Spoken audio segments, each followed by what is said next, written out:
Vibe in the marco Zafin Foods Mila marab nama Avec petit mandat t'as dit freestyle Avec un homme en budget ça t'es flingy dans tes doigts Ivo Elton feeling in a teammate Sambar me kazami check Ma ita no manda Zafam check Fling na you bad man Zeng kuti me is in check Ma ita zam take Left na teammate J number Ivo Wala wala dixi nefa Wala la dava zeta efa Wala you teammate vita Isa katika Tojifanka ito Wala dixi nefa Wala la dava zeta efa Wala you teammate vita Isa katika Tojifanka ito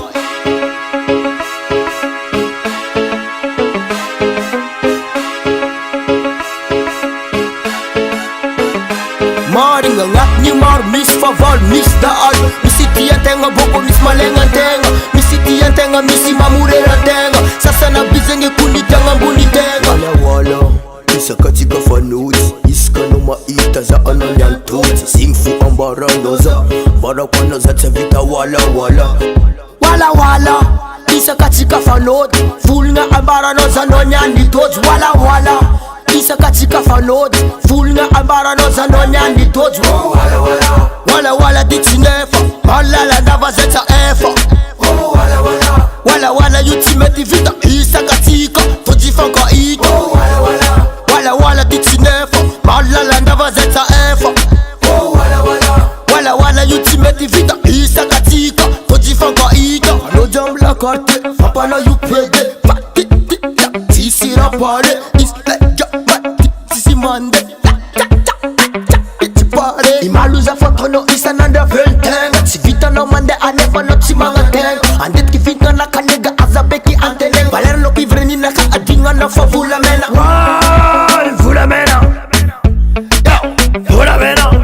Wal vula mena waza Vula mena Vita nga chidek, adek chi vodek Yang ni midek, ajan ngu chimet Vita nga chidek, adek chi vodek Yang ni chimet Ajan nguti medi la mango Vano maine Fa vibe ni ma ko chitaka Temi la mango Vano maine Vibe ni ma kwasa chitaka te Wala dixi nefa Wala la dava zeta efa Wala you teammate vita Isa katika Tojifanka ito Wala dixi nefa Wala la dava zeta efa Wala you teammate vita Isa katika Tojifanka ito Wala dixi nefa Wala la dava zeta efa Wala you teammate vita Isa katika Tojifanka ito Wala dixi nefa Wala la dava zeta efa Wala you teammate vita Isa katika Tojifanka